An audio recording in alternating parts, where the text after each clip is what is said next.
Welcome everyone. Today's presentation is part of our research webinar series where we host researchers to talk about their work. So today our presentation is exploring the world of physical activity for your brain and mobility health with researcher Dr. Teresa Liu-Ambrose.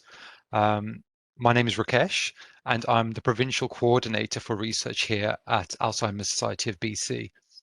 And at the Society, our mission is to ensure people affected by dementia are not alone by educating and mobilizing a broader community of care around them and supporting valuable research into the disease and people living with it.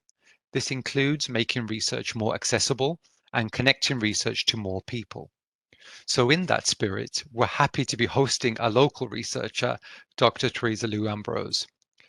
Dr. Liu-Ambrose is a physical therapist and a Canada Research Chair at the University of British Columbia, Department of Physical Therapy. She directs the Aging, Mobility and Cognitive Health Laboratory, as well as the Vancouver General Hospital's Fall Prevention Clinic. Over to you, Dr. Liu-Ambrose. Great. Thanks, Rakesh, and thanks to everybody for being here today. And my sincere thanks to the Alzheimer's Society for inviting me.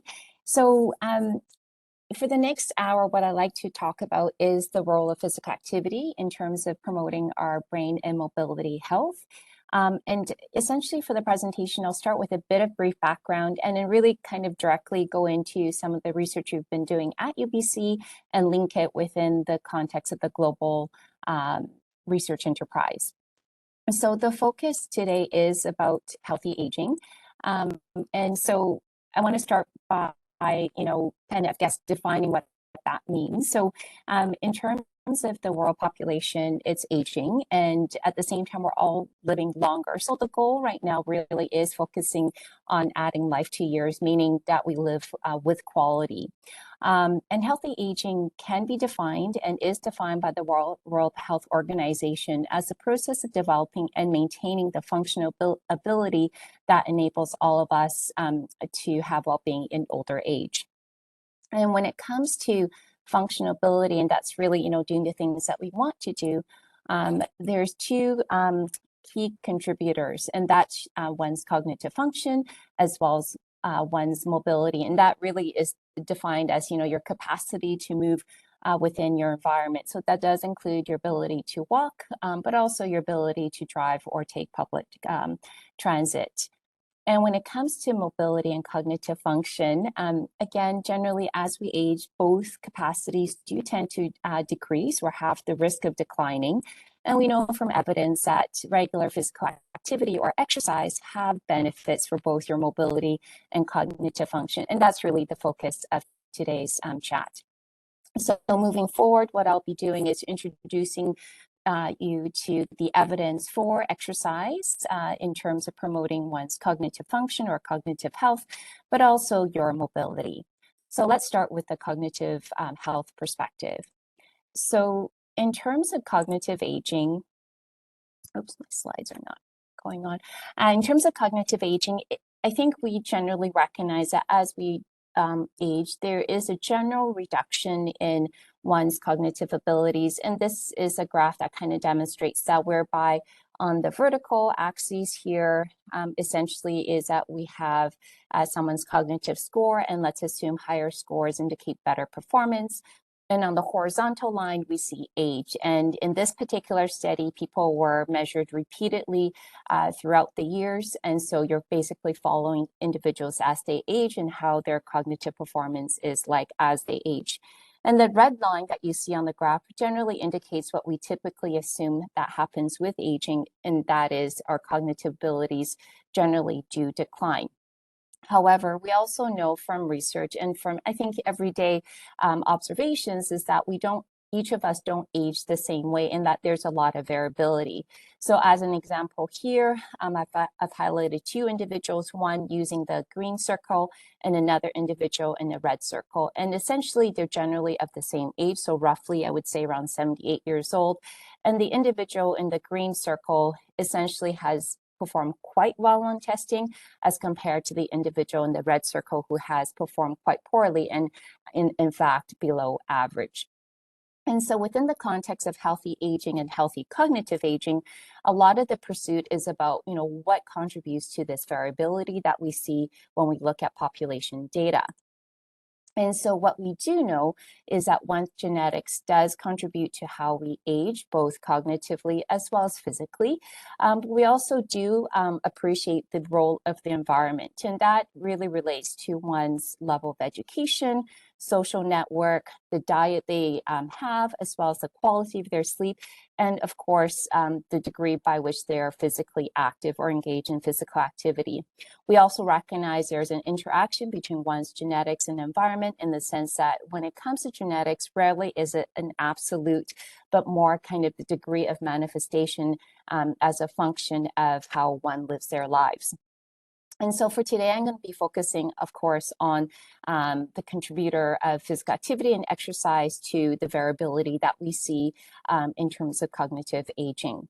But I also want to highlight, though, that when we talk about physical activity, it does also potentially have effects on other contributing factors such as sleep. We do have some evidence to suggest that when you are physically active, you tend to sleep better, and that when people are engaged in regular physical activity, they may also at the same time have a greater social network because we often do engage in various activities as a group.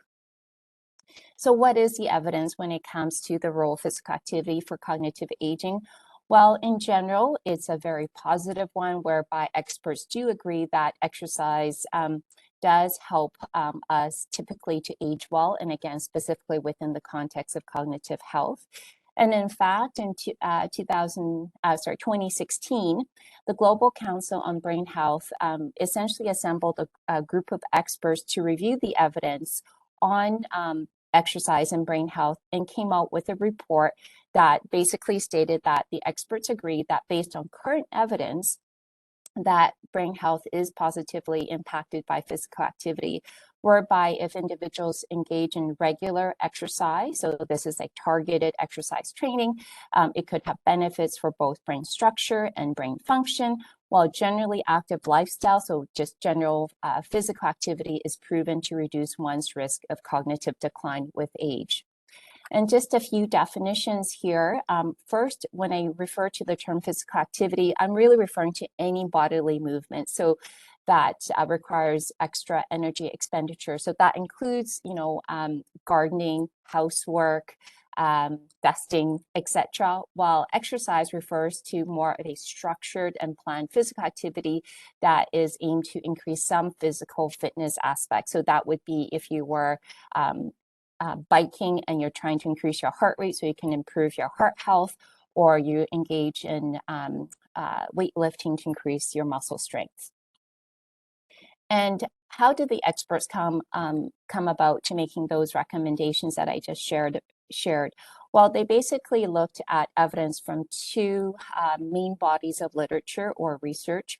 First one is what we call cohort studies, whereby we follow large number of people over time, and we basically look at the impact of physical activity on the risk of developing dementia over time within the said sample. So I'm not sure if any one of you might be engaged in this particular study within Canada, and that's the Canadian longitudinal study on aging. This is a national study looking at aging, whereby people are just simply observed. We measure people every 3 years, but we don't prescribe any treatment or intervention.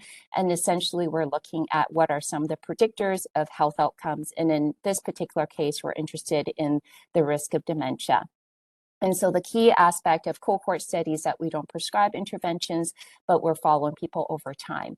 And then the second sort of source of evidence that experts look at to sort of determine the role of exercise for brain health is from what we call randomized controlled trials, whereby we recruit individuals and we actually specifically deliver an intervention and compare the effect of that intervention to another sort of kind of a comparator group to look at the effect of that said intervention on cognitive function. So when it comes to cohort population studies, again, across the board, there's general consistency in what we find. So whether the population studied is the United States or in Canada or within Europe, generally when we look at population-based studies, we tend to find that when people are reporting greater physical activity, they have less risk of developing dementia over time. So this is an example here. It's a paper published back in 2006, but again, number of studies have has been published since that really kind of reiterate the same story, which is when you are engaged in greater amounts of physical activity, that over time, your risk of developing dementia is lower as compared to those who report or engage in lower levels of physical activity. Now, when it comes to randomized controlled trials, and that's really what our lab engages in, this is where we typically look at, what types of exercise training might be most beneficial for promoting cognitive outcomes, or particularly, who benefits per se from specific exercise interventions. And I'll talk about some of the specific trials we've conducted here at UBC. But first, I just want to go back to some of sort of the basic takeaways about the utility of physical activity and exercise in promoting cognitive health. So the first question I just want to pose to you is, how powerful is exercise? Because certainly when we think about cognitive impairment and the prevention of dementia, at least traditionally, we're often thinking about whether, is there a suitable pharmaceutical treatment that we could have that will prevent having the onset of dementia or preventing the progression. And so when it comes to exercise, I want to ask all of you, what would you call an investment that can give you a return of 100 or 200%? And I think especially in this current market, I think even a 5% return on any financial investment you make right now would be deemed to be pretty amazing. And so I hope, I'm basically asking a fairly rhetorical question, which is that, if you could invest and get 100 or 200% return, it would be called a very good investment. And when it comes to exercise, first, I want to say that the degree of benefit that we have observed across different research studies on exercise, on cognitive function, actually exceeds the magnitude of most pharmaceutical agents that's also been studied. So as an example, there was a study that was published back in 2011, and it received quite a lot of media attention, whereby otherwise healthy older adults were recruited, and this was a randomized controlled trial, and essentially half of the people were randomized and given a walking program whereby they were instructed to walk at a moderate pace. So, a pace whereby you're not excessively sweating, but you certainly may have a hard time keeping up a conversation with your walking buddy. And so that was delivered 3 times per week.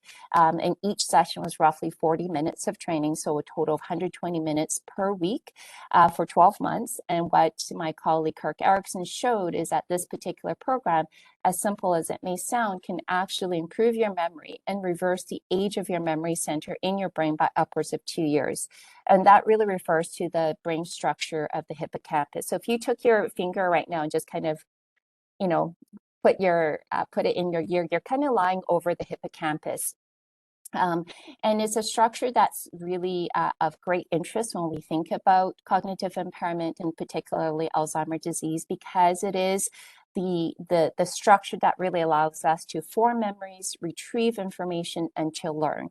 And in this particular study by Kirk, what they showed is that after 12 months of walking at a moderate pace 3 times per week, that you could actually increase the size of the hippocampus by 2%. And again, everything is relative, right? So 2% may not sound excessively amazing, but I'm going to give you some context. So after the age of 55 years old, the hippocampus, even without any sort of disease, so Alzheimer's disease, etc., it shrinks on its own by upwards of 1% per year. So when you think about that and you engage in moderate levels of physical activity for a year, and you can increase the volume by 2%, that is pretty amazing. And I also want to highlight that in terms of the benefits of exercise on the brain is not just really reserved for those who are otherwise cognitively healthy. Here at UBC, we did a very similar study that was conducted by my colleague Kirk Erickson, but this time among older women who had some degree of cognitive impairment. So we know statistically that they were at greater risk for dementia. And in our study, they were trained just for 6 months rather than 12 months. And same thing, a moderate pace walking program, but now only twice a week, not 3 times per week.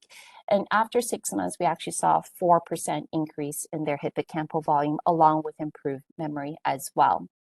And so the takeaway is that the current evidence does suggest that exercise not only can improve your cognitive performance, but actually impact your brain structure. And this benefit is not reserved for those who are otherwise, quote, cognitively healthy.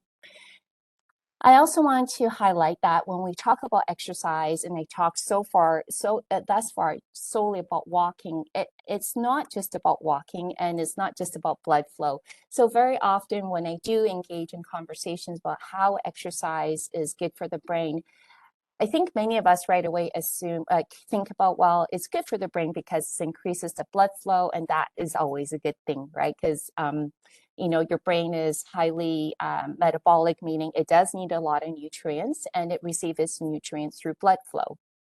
But there is really good evidence, and lots of it has been generated by my own research program to show that it's not just about walking per se that's helpful for your brain, but it could be other forms of exercise such as lifting weights. And so we actually conducted a 12-month trial where we looked at, the impact of lifting weights on both cognitive function as well as brain health in older women.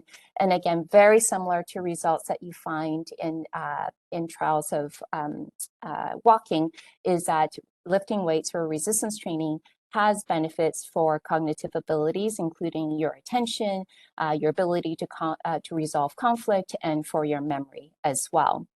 And I also want to pause here a little bit and to say that when it comes to healthy aging, engaging in strength training actually is really critical, because as we age, a number of things do happen within our body. So of course, there are changes within the brain, but when it comes to your muscles and your muscle strength, there is also significant reductions that occur because of aging. And yet we know, for you to maintain your mobility, you actually really do need to maintain your muscle mass as well. And your muscles are also critical in maintaining your metabolic rates and your ability to really maintain a healthy weight as well. So there's many reasons to engage in strength training as a strategy for healthy aging, but within the context of promoting cognitive health, it tended to be understudied, and now we really do recognize it has a really good role in the promotion of brain health, just as aerobic or walking programs do as well. And then when it comes to exercise, we also have found that it not only can it improve, let's say, your cognitive abilities, and also, again, increase brain volume, such as the hippocampus. There's also good evidence to show that it actually may slow down existing disease within the brain. So here I'm going to talk about one specific aspect of that. So as we age, we do have a greater tendency to develop what we call small vessel disease within the brain. So risk factors for developing small vessel disease in the brain include increasing age, but also chronic conditions such as high blood pressure, diabetes, and poor lipid profiles. And certainly these chronic conditions tend to occur as we age. And with these risk factors, what can happen is that the very small blood vessels that go deep into your brain and feed the brain matter, they become compromised. And what happens is that when we conduct neuroimaging on otherwise healthy older adults, we actually do see a lot of what we call silent lesions, such as white matter lesions that show up as really bright spots on neuroimaging, or very small strokes that we call lacunes. These manifestations typically are what we call clinically silent, meaning that for most adults over the age of 65, if we do conduct brain scans, we probably will see some of this evidence.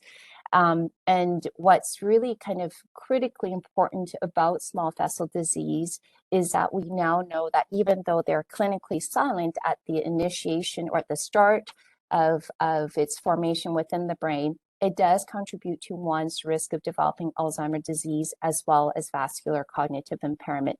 And these are the most common forms of dementia worldwide.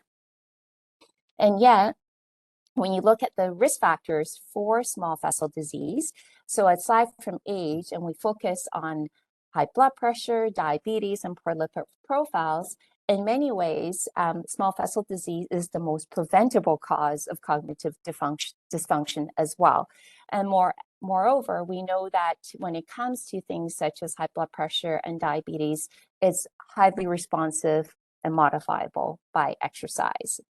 So not surprisingly, what we have found within our lab is that with exercise, and specifically by lifting weights twice a week for 12 months, we can actually reduce the progression of small vessel disease within the brain.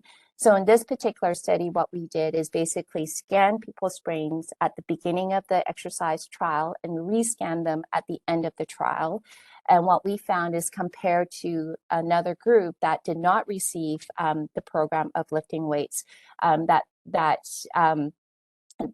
the small vessel disease in terms of the number of lesions actually was slowed down as compared to those who were not trained.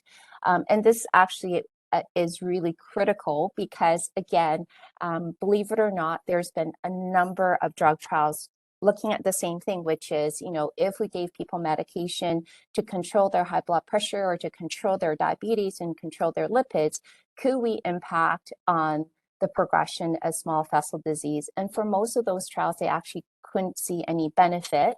But here we basically implemented an exercise program and showed that it could actually slow down the progression, which is really quite amazing. And the other thing I want to emphasize is that this wasn't just like a one-time demonstration. Soon after we published our paper in 2015 showing this particular benefit, another study or another group of researchers in Australia showed exactly the same thing, which is really great because in research, we really like to see replication to really provide good, consistent evidence. And the other thing I want to highlight about small vessel disease is that typically females tend to have a greater burden, meaning greater amount of small vessel disease as compared to males. And that may in part explain some of the observations or some of the data we have that suggests that females seem to be more prone to developing dementia as compared to males, even after controlling for their longer lifespan. And so again, it really kind of highlights the utility of exercise when it comes to the prevention of dementia and reducing risk factors for it. Another aspect of exercise that I think is quite exciting and unique is that we also have evidence that exercise could actually improve or increase the efficiency of your brain.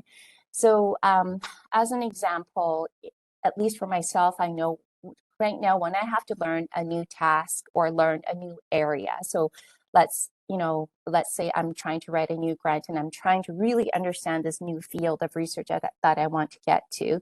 I'm reading lots and my head hurts, right? Because I'm really trying hard to learn and to retain the information.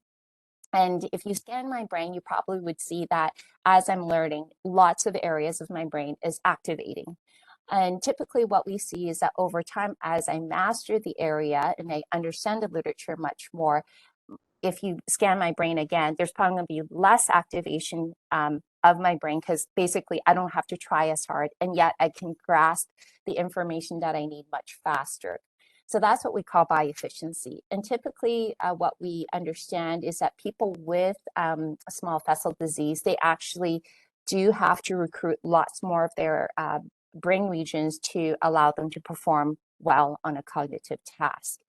And what we showed within an exercise trial is that after exercise training, so specifically 3 times per week of brisk walking, that it led to improved cognitive performance, but reduced neural effort or activation of the brain while they're performing the task.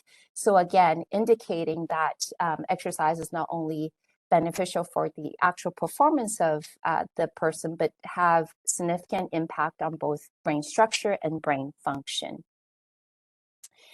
And then in terms of how powerful is physical activity, yet again, I just also want to share that it's been sort of estimated that even if we could reduce physical inactivity, so if we do nothing else, we could, by 25%, we could prevent 1 million cases of dementia worldwide. So really highlighting sort of the global impact that we could have if we could promote physical activity while really minimizing physical activity, which is really a concern, of course, nowadays, because it's been shown that really physical inactivity or sedentary behavior has consequences that is sort of beyond just being, quote, out of shape.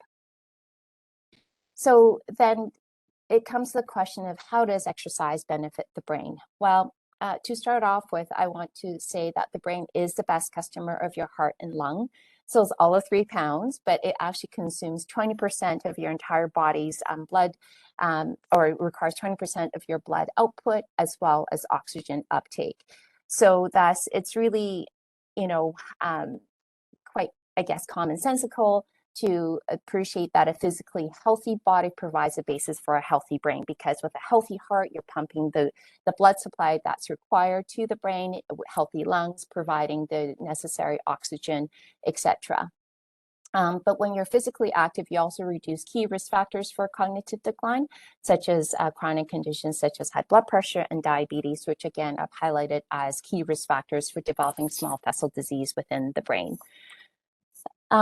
Exercise can also benefit the brain by promoting other behaviors such as your sleep. So sleep is critical in your brain health. It is now understood that when you sleep, not only do you consolidate learning from the day, so, you know, the advice of, you know, sleep on it is actually quite true. But we also now recognize that when you sleep, it's time for your brain to actually clean itself out. So imagine your brain as an engine, or as a, you know, the car engine. You drive it the entire day.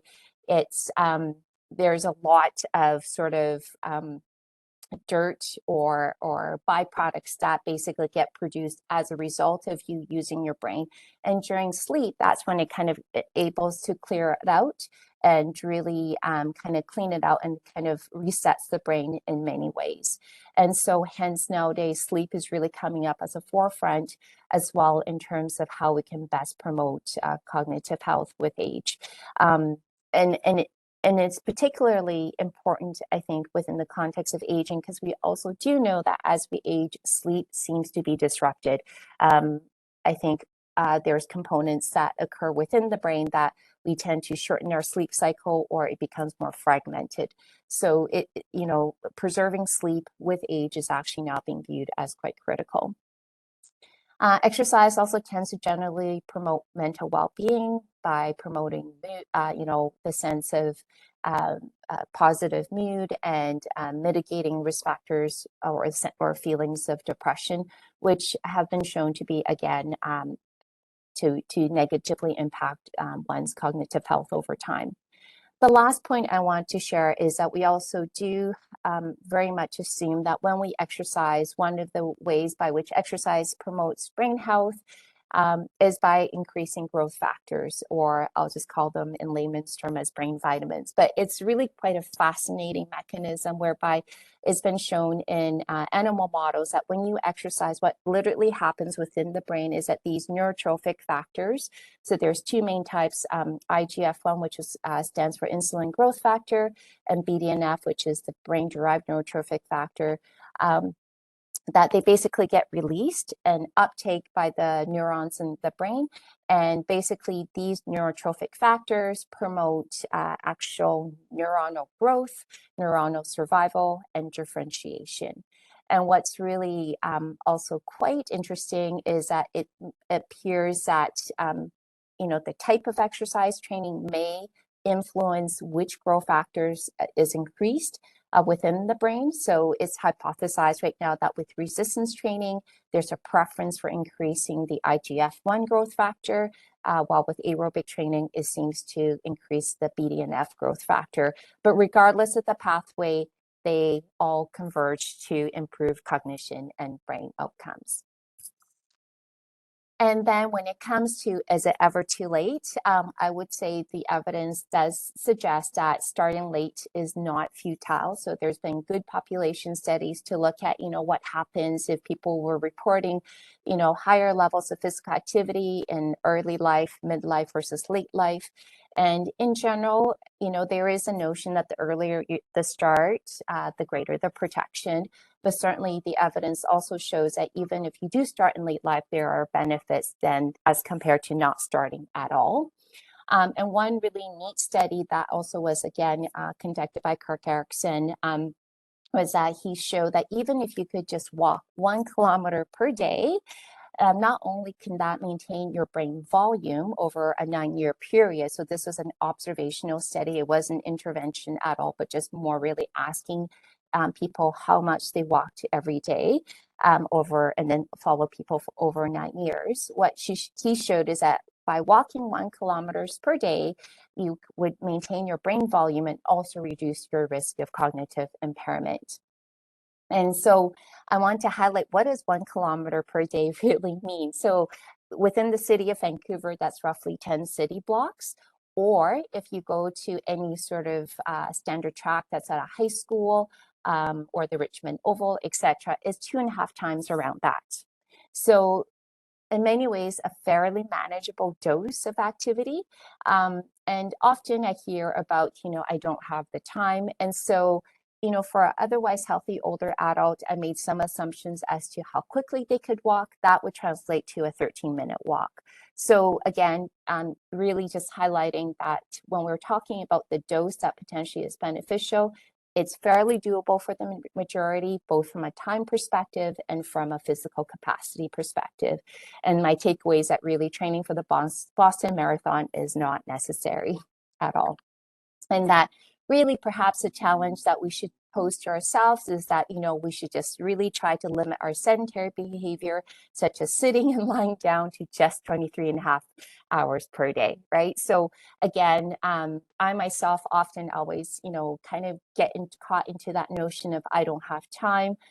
But then, if you really put it in that reverse order of, could I really just limit my sedentary time down to 23.5 hours, you really kind of give yourself a new insight that, perhaps that you really can manage it if we all tried. And then at this point, I want to talk about the type of exercise, because that's often a question I do get, which is, what is the best type of exercise? So just to say first and foremost is that there are many types of exercise, and the two most common type is aerobic training. So that's your running, brisk walking, swimming, cycling. And the second type is resistance training, such as lifting weights. And, I've really talked about the importance of resistance training overall for healthy aging. But there's other types such as balance, agility training, yoga, tai chi, and dance. So all of these are considered to be exercise. And what the evidence suggests is that really all forms of exercise is likely to be beneficial. So I'm going to kind of talk through this slide. It's a little bit of a busy slide, but I think it's an important slide. So this is a meta-analysis. So meta-analysis is a type of study whereby the authors or the researchers look at all the different studies that have been published, and they collate the evidence from all the different studies to arrive at a kind of like what does the evidence say? So it's not based on one study, but a number of studies, and typically in the hundreds. And so for this particular meta-analysis that was published, let's say now back in 2018, the authors were quite interested in looking at what is the degree of benefit of various types of exercise on cognitive function. And so on the first column, you see the different types of exercise. We have aerobic training, resistance training, multi-component training basically refers to, an exercise program that includes aerobic and resistance training. They also looked at Tai Chi and yoga. The second column, where it says number of exercises, really refers to the number of studies that they found that's already published and they included in their meta-analyses. And as you can see, there's been the most number of studies on aerobic exercise, right? So there's 153 studies that were included that all looked at aerobic exercise as compared to 80 studies that were included that looked at resistance training, etc. And then the last column where it says estimated mean, it really refers to the degree of benefit. And so typically it's a number that's under 1, but still the higher the number indicates greater benefit. So here, what you can see is that if we just look at aerobic and resistance training, they both are around the 0.2. So for aerobic exercise, the estimated means 0.24 as compared to resistance training of 0.29. So really what we're saying is that the degree of benefit for both aerobic and resistance training is actually pretty similar and is what we would call a moderate degree of benefit. And for multi-component training, it seems to have a little bit more benefit than just the individual aerobic and resistance training. But what's quite surprising when I read this particular paper is Tai Chi actually seemed to have the most benefit of 0.52. And that's kind of within the larger effect or like greater benefit based on the estimates. So the takeaway from this particular meta-analysis is that all forms of exercise seems to be beneficial. So the advice would be to engage in the type of exercise you enjoy, or basically, vary it across the board. So it could be that, sometimes you do the aerobic, sometimes you do resistance training, sometimes engage in something new like dance or Tai Chi. The evidence would suggest that all forms of exercise have some degree of benefit.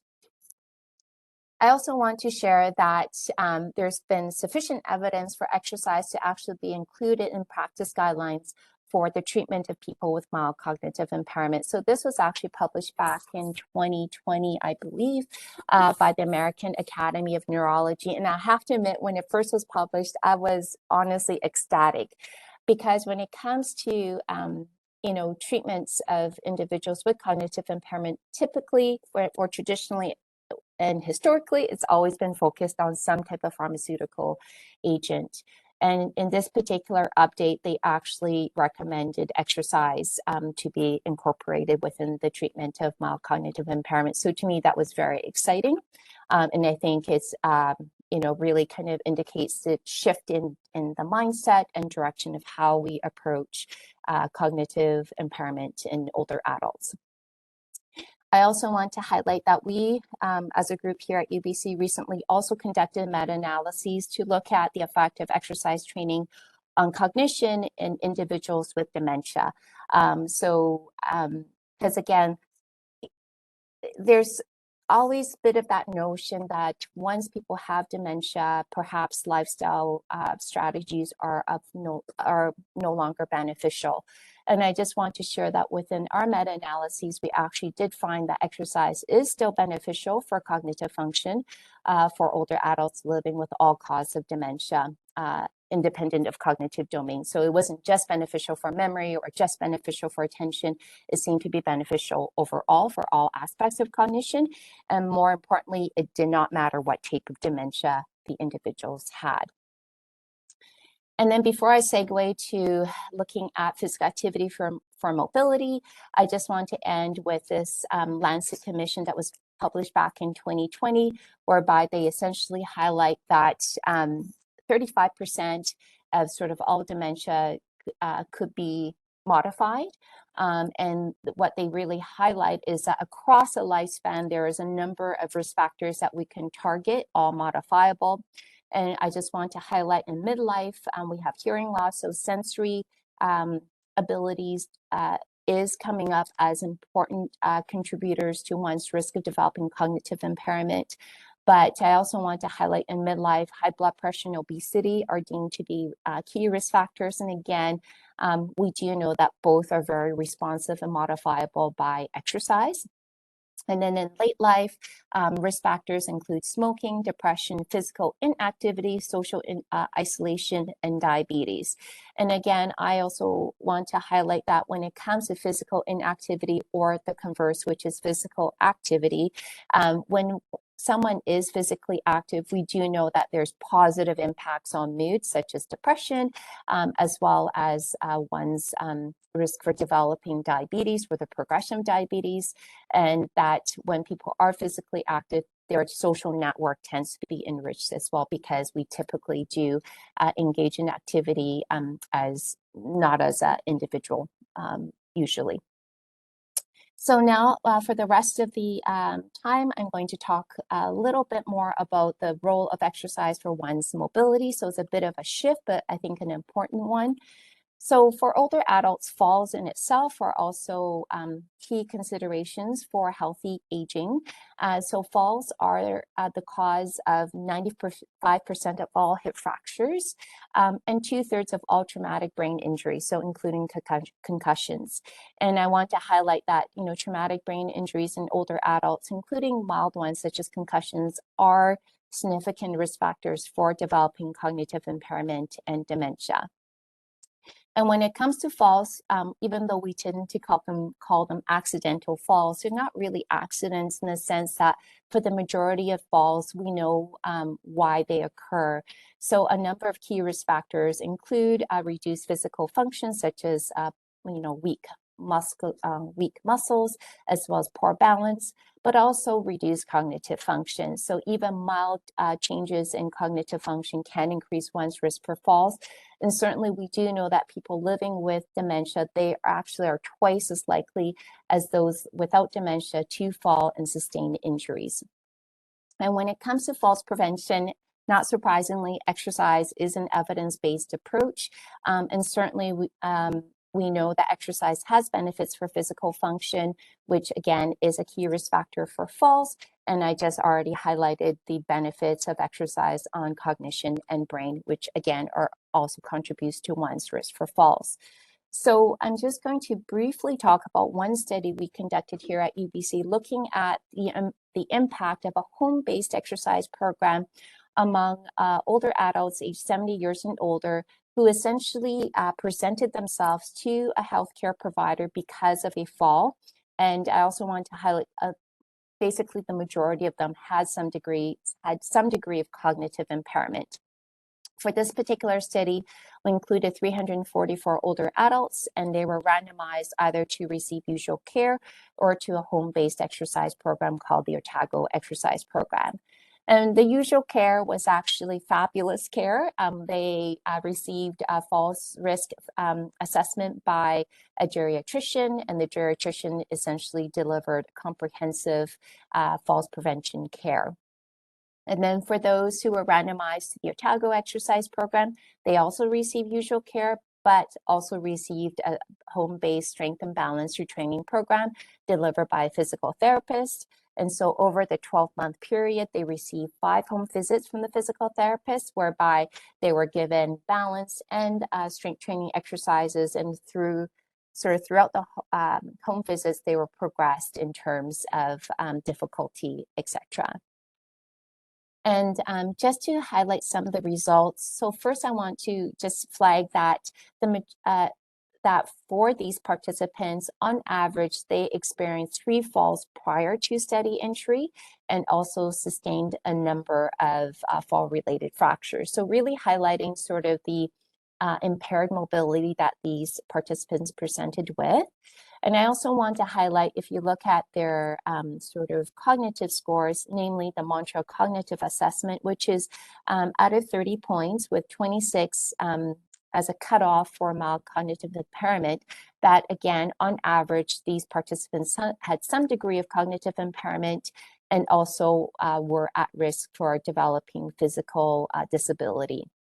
And so what do we find? Not surprisingly, the home-based exercise program was highly effective in reducing the number of falls.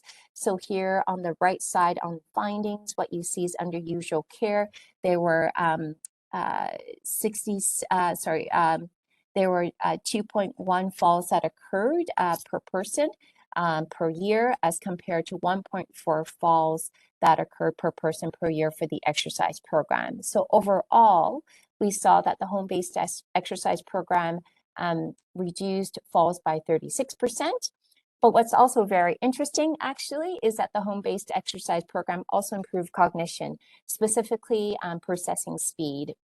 And we also found that improved processing speed was actually a pathway by which exercise reduced falls. And that was really quite fascinating for us, even though I guess it shouldn't be surprising given the significant contribution of cognition to falls risk in older adults. But this really, I think that particular finding really highlights the notion of the limited scope of the traditional model of how exercise reduces falls in older adults. So traditionally, we thought of exercise reducing falls by improving balance or by improving muscle strength. But now we recognize that exercise likely reduces falls and promotes mobility by also positively impacting on cognitive function and brain health. And just to say, for those of you who may be concerned about your mobility or have experienced a number of falls in the past, I do highly recommend that you seek expert advice. And we do have the Falls Clinic at VGH, which is basically run by geriatricians specializing in falls and fracture prevention. And then lastly, just to end, really highlighting that when we talk about promoting cognitive health, we're really talking about small changes, not sort of Hercules efforts. So again, when it comes to engaging in physical activity, we're really talking about smaller doses to start. So think about limiting your sedentary behavior. If you sometimes feel overwhelmed about, I need to exercise, think simply that you want to limit your sedentary behavior to 23.5 hours.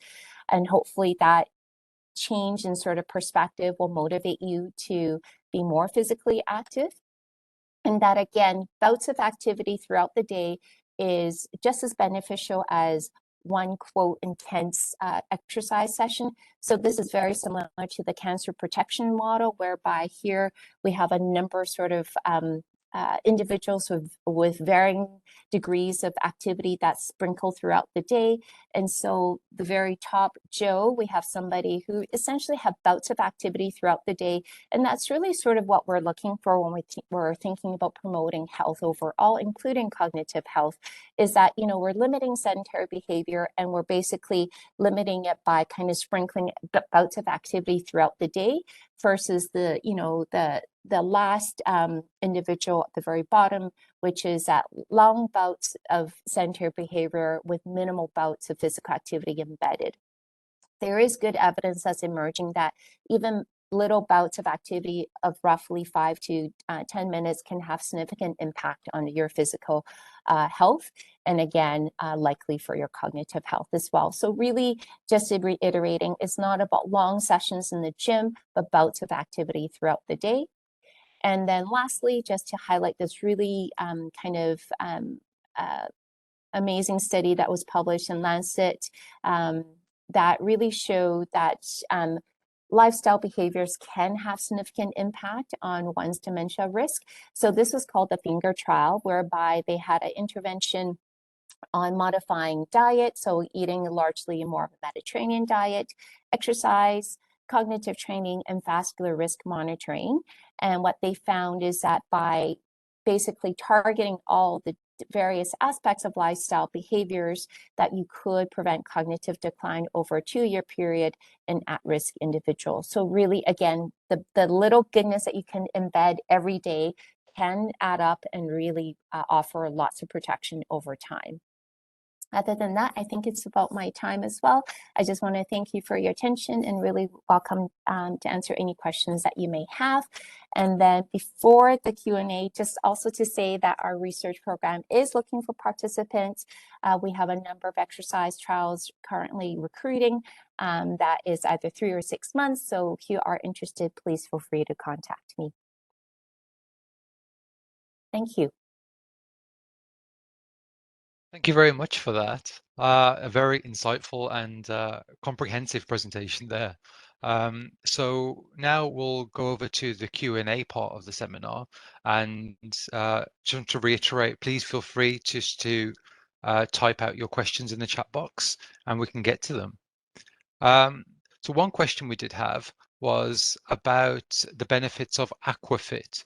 And I believe that's some form of water aerobics. Yeah. Would you have anything to say about like the benefits of that particular exercise? Sure. Yeah. So I would, if I was to categorize aquafit as a type of exercise, it would be largely aerobic. And so, what we do know about aerobic exercise, it is that it has benefits for your brain and cognition. From a physical therapy perspective, I love aquafit in the sense that it does reduce the amount of impact on joints and does allow people with potentially some limited mobility to really actively engage and hit higher intensities of training that they probably may not achieve on land. So I think it's a great form of exercise from all around, and the water in itself offers some resistance. So it's a great mode of exercise. Okay, thank you. Um, we did have another question, and not directly related to physical activity, but about the conflicting information around napping. Oh, yes. Um, we had a question saying, I've been taking daytime naps whenever I can to make up for my insufficient sleep at Yes. night. Um, and there's an article saying the benefits of napping, and then there's something recent saying longer, more frequent naps might be correlated to worse cognition. Although I would say that recent article is very recent. It's a couple of months old. But I don't know if you're aware of any kind of ongoing research to do with napping. Yeah, no, that's a huge interest. So first I'll start off with that. It's actually really hard to study napping. Um, so, I mean, sleep in general is hard to study as well, but nowadays we are able to monitor sleep in a more quote objective way using wearable technology. But napping as a behavior is still hard to quantify because when you're nap during the day, we don't know if you're sitting even with the wearable technology, or you are napping. While at nighttime, if you're not moving, we can safely assume you probably are sleeping. So just to say, I think sometimes the conflicting results, I think is in part because we can't measure that behavior as well as we would like. The other piece I think that is coming into play is the intention. So there are people who nap intentionally versus people who nap, like my father, to be honest. He'll sit there and he'll be napping, but it's not intentional. So I do think whether it's intentional or not may also play a factor as to its correlation with brain health. Okay, thank you. And a question I had was about the exercise protocols. Mhm. If we're talking about the benefits of brisk walking and like 120 minutes a week, let's say, like could they be broken down in very small kind of increments for like 10 minutes, 3 times a day, for example? Yeah, yes, I do think so. And that's why I kind of briefly brought up the whole notion of exercise snacks. So there's a group actually from UBC Okanagan that's been looking at bouts of activity, and they kind of they kind of came up with the term of exercise snacks, which I really like actually. And it really exactly is that is trying to accumulate the potentially recommended 60 minutes of physical activity throughout the day, but through bouts of intentional bouts. So it is, I do want to say, I think it would have to be intentional in the sense that, if you want to build in that brisk walking of 5 minutes from your home to Safeway, it is intentional in the sense that you'll be mindful that you're going to try to be at a brisk pace versus still that leisure walk that you may have if you weren't thinking about trying to have it as an exercise versus a physical activity. And with the brisk pace being moderate, Yes. would there be any additional benefits for like vigorous exercise? Like just, yeah. Yeah. So that's a great question as well. I would say right now, for much of the evidence, we know moderate intensity seems beneficial and safe. With a higher intensity, and I guess certainly out in the media, there's lots of interest in high intensity interval training. Um, there is some research on it, not so much, not as many as we hope in older adults. Although what's coming out is that it does seem to be generally safe. Whether it's enjoyable or not is a different story. And so I think there's a bit of debate in the sense that for HIIT, it's time cost efficient because, it's shorter bouts of time that you need to get the same benefits. But I think when it comes to long-term enjoyment, I think moderate intensity probably is more sustainable. And again, I also think part of the reasons why exercise is beneficial is that we are typically engaged with others while we do the exercises. It's pretty hard to kind of enjoy your sort of social the social aspect when you're really panting and can barely carry a conversation. So I guess for me, I come from a perspective of balance and what's sustainable over time. Okay, great. Thank you. We had a question about Tai Chi. Mhm. So you mentioned the study showing very high benefits of Tai Chi.